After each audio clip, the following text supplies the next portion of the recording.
Hey everybody, Scott here. Wanted to show you this GIANTARM PLA 3D printer filament that I got for my 3D printer. As you can see here, I have the Bamboo A1 Mini, which is actually linked in one of my other videos.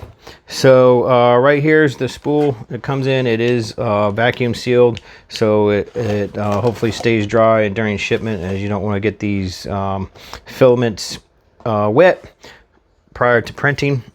And so we'll go ahead and take it out of the package here and show it to you.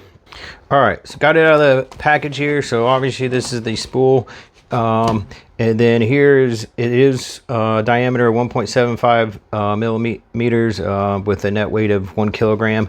So one thing I like about these spools is it's got these slots here to put the end of the spool, like when you're done using it and you're storing it afterwards, so you know it doesn't unravel or anything like that on you.